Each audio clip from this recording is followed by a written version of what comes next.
নমস্কার বন্ধুরা, আজ আমি বানাচ্ছি নিরামিষ পালং পনির। দেখুন, পালং শাকটাকে ভালো করে কেটে ধুয়ে নিয়েছি, পনির নিয়েছি, এদিকে মশলা নিয়েছি কাজু বাদাম, চারমগজ, পোস্ত, আদা, কাঁচা লঙ্কা। প্রথমে পালং শাকটা আমি একটু সিদ্ধ করে নিচ্ছি।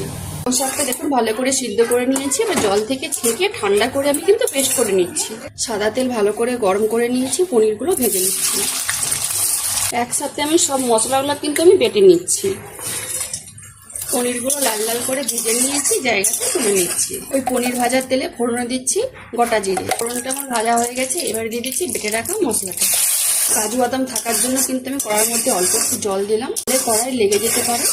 গুঁড়ো মশলা দিব অল্প, হলুদ গুঁড়ো, ঝাল লঙ্কার গুঁড়ো, কাশ্মীরি লঙ্কা গুঁড়ো, গরম মশলা গুঁড়ো। ভালো করে সব মশলাটা আমি মিশিয়ে নেব। মশলাটা দেখুন ভালো করে কষানো হয়ে গেছে, সাইড থেকে তেলও ছাড়তে শুরু করে দিয়েছি। এবারে দিয়ে দেবো আমি শুকনো করা কস্তুরি মেথি পাতা। ভালো করে দেখুন মিশিয়ে নিয়েছি। এবারে দিয়ে দিচ্ছি বেটে রাখা পালং শাক। পালং শাক বাটাটা দিয়ে কিছুক্ষণ আমি কষিয়ে নিয়েছি। এবারে দিয়ে দিচ্ছি ভেজে রাখা পনির। অল্প একটু জল দিচ্ছি, পালং শাক বাটার জলটাই আমি দিচ্ছি। পরিমাণ মতো নুন, পরিমাণ মতো চিনি।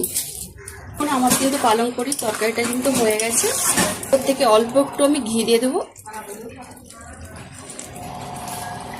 ভালো করে মিশিয়ে আমি জায়গাতে ঢেলে নিচ্ছি। তরকারিটা দেখতে কত সুন্দর লাগছে, কালারটাও কিন্তু কত সুন্দর আছে, আর খেতেও কিন্তু সত্যি অসাধারণ লাগে। পালং পনিরটা লুচি, পরোটা, রুটির সাথে দিয়ে ভালো লাগে। যদি রেসিপিটা ভালো লেগে থাকে বন্ধুরা, অবশ্যই একবার বাড়িতে বানিয়ে খাবেন আর আমাকে কমেন্টে জানাবেন। যেসব বন্ধুরা আমার রান্নার ভিডিও দেখতে পছন্দ করেন তারা ফেসবুক থেকে আমার রান্নার ভিডিও পেজটাকে লাইক, কমেন্ট, বন্ধুদের মাঝখানে শেয়ার করে পাশে থাকবেন। যারা ইউটিউব চ্যানেল থেকে দেখছেন তারা সাবস্ক্রাইব করে পাশের ঘন্টায় ক্লিক করবেন।